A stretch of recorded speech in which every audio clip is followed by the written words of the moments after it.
Disney released the fourth quarter earnings within the last hour, and while the impact of the coronavirus is being felt, the company lost 20 cents per share, beating most forecasts.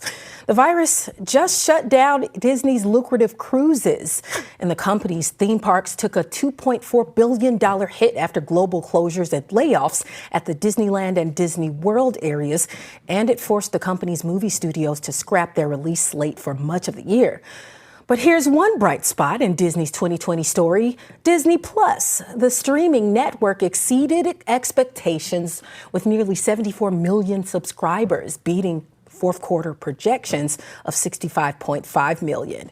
Here to talk Disney earnings and the path ahead for the media giant is Bloomberg News entertainment business reporter Kelly Gilblom. Thank you so much for joining us. Wall Street expected Disney to report revenue of $14.2 billion for the quarter.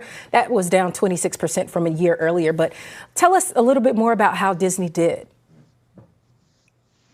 Yeah, thank you so much. This is a tough time for Disney, just because so much of what it does requires people to gather and enjoy crowds and do things that are in person. But it really outperformed the expectations for the quarter. The loss was much smaller than people thought it was going to be. And on sales, they were higher than people thought. They expected $14.2 billion and they got $14.7 billion. And I think that was really driven by the return of some live sports and also this direct-to-consumer business, which includes streaming. Now, quick question about advertising. We know it's been a long or huge decline over many companies like Disney. How does Disney plan on covering that, or how did Disney cover that in this past quarter?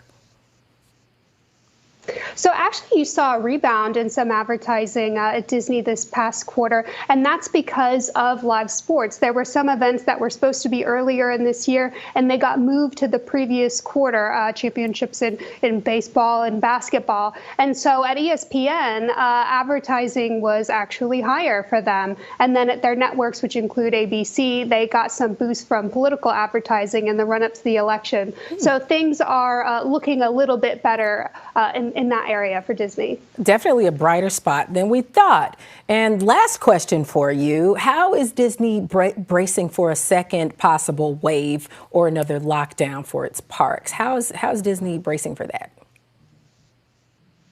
Well, for the parks, I think the strategy that they're employing is trying to make their case to the officials who get to decide whether they're open or not. In California, where they have Disneyland, that has not opened. And that's because Gavin Newsom, the governor, is very concerned about spreading infections, especially as these numbers, coronavirus case numbers, continue to rise. So they're still out there making the case that they can do this safely. But in the meantime, they've really pared things back. They've furloughed, they've laid off a lot of people, and there's so much social distancing and health and safety measures that are put into the parks right now.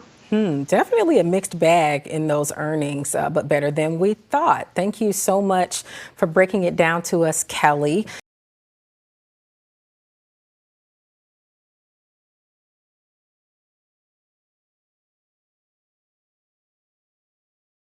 The biggest stories the moment they happen from around the globe. Subscribe to Bloomberg Quick Take now for insight in an instant.